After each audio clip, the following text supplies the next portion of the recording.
Denise Lithgow and I'm a fibre artist, and this is my studio where I work. I live in the inner west in Leichhardt, and I work with felt and I also work with two-dimensional wall works.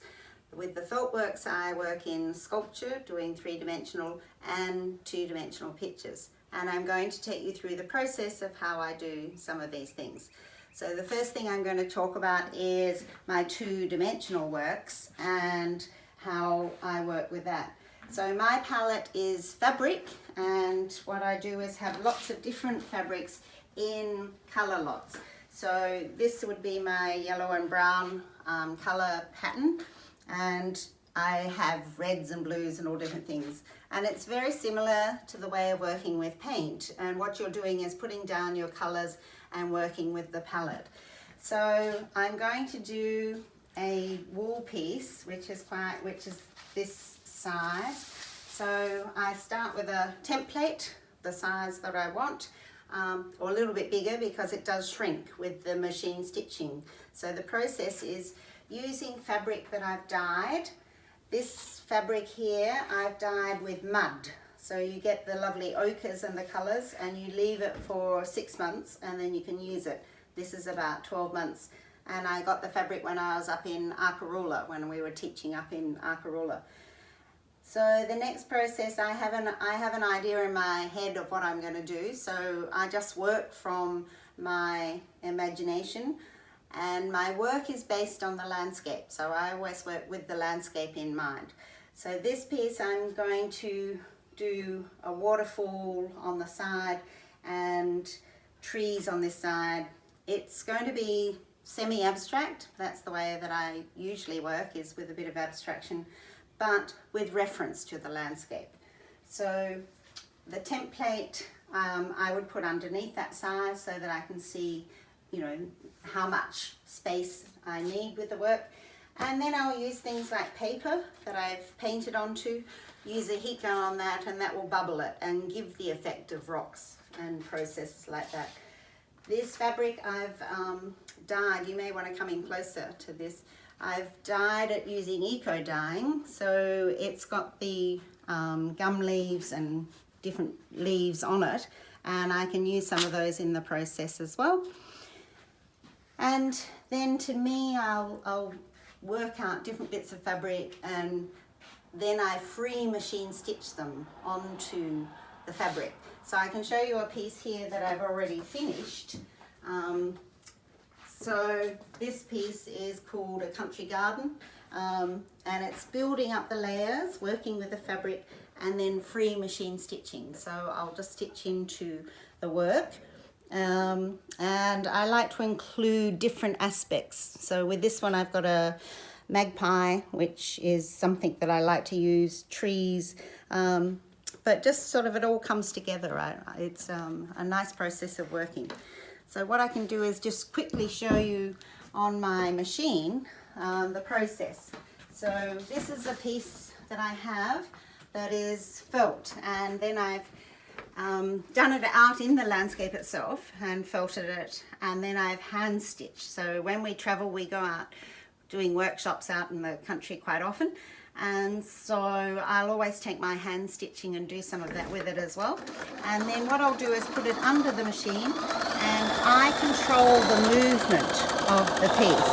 So I'll just move it into where I want it to stitch, and I can just work my way around the piece, adding the stitch into it, which gives it more potency, so I can sort of move it around. And so I'll just take it off and show you that piece.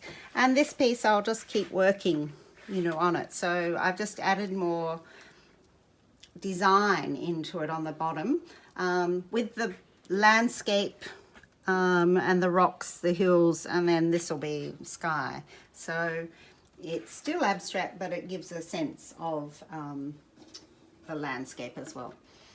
These are some little works that I've done. I don't know if you can get those on. So these are little pieces that I've actually stitched.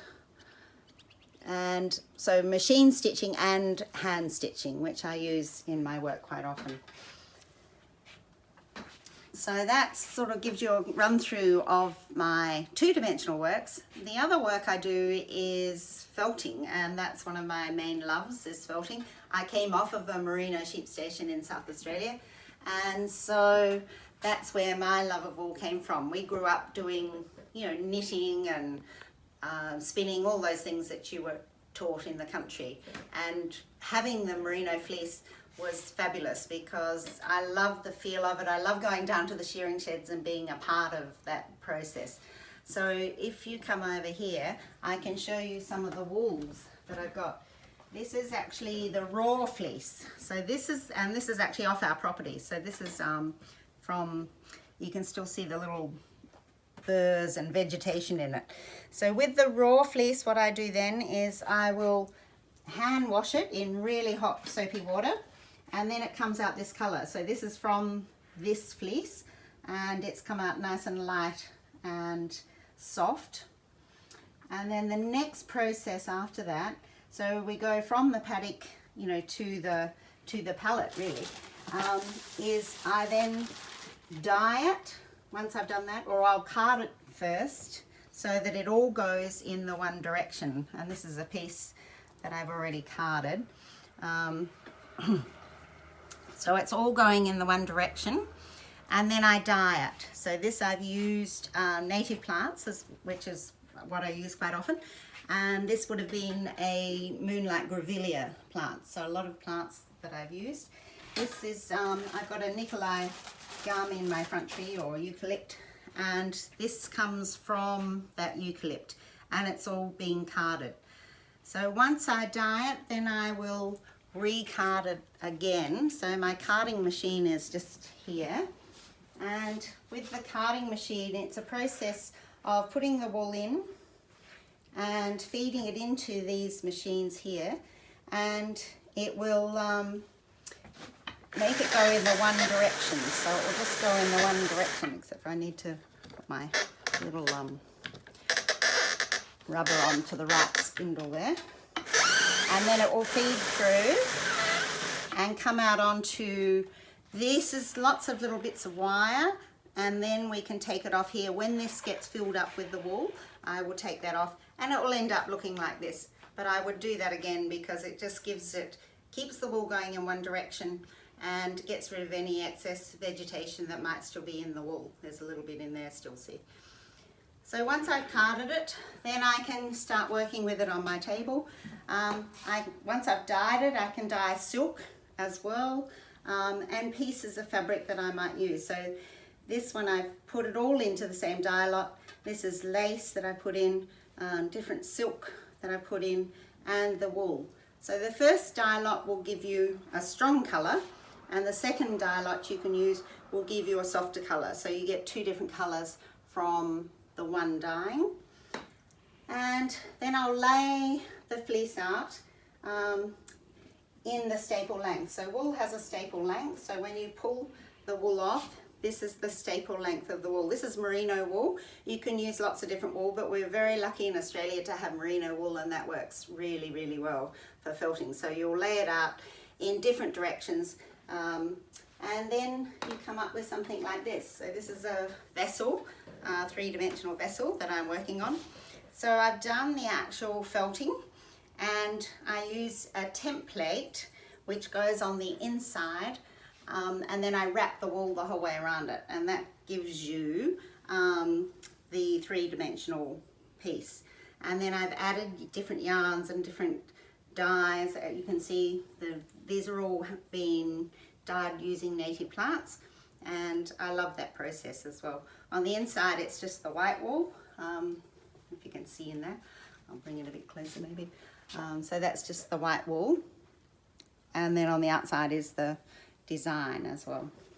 This is another piece that I've done, and this will stand. I'll stiffen this at the end just to stand it. At the minute I'm just keeping it flat for storage. And this is my signature, so it's about the signature, which is black, grey and a touch of red. It's also about the inner self, so it's about, these could be blood vessels, rib cages, you know, the structure of your body. So I like to always work with an idea in my head about what the piece is going to end up being. This machine is another machine. I've got lots of machines that I use to help me with my work. And this is called a gentle roller. It's a felting machine. So you can use these paddles, and we'll wrap the wool around here in plastic, and then it will go here in this piece. The one I got on at the minute is a fulling machine. So once you've done the felting and you actually need to continue the felting, we can pop it inside here and it will rotate forward and rotate backwards. And that way you can continue felting without having to roll it yourself. Otherwise I roll it using a PVC tubing like this, and then wrap the wool around it, and then you'll roll it with your arms on the table, and that gives you a really good workout, so it keeps you very fit.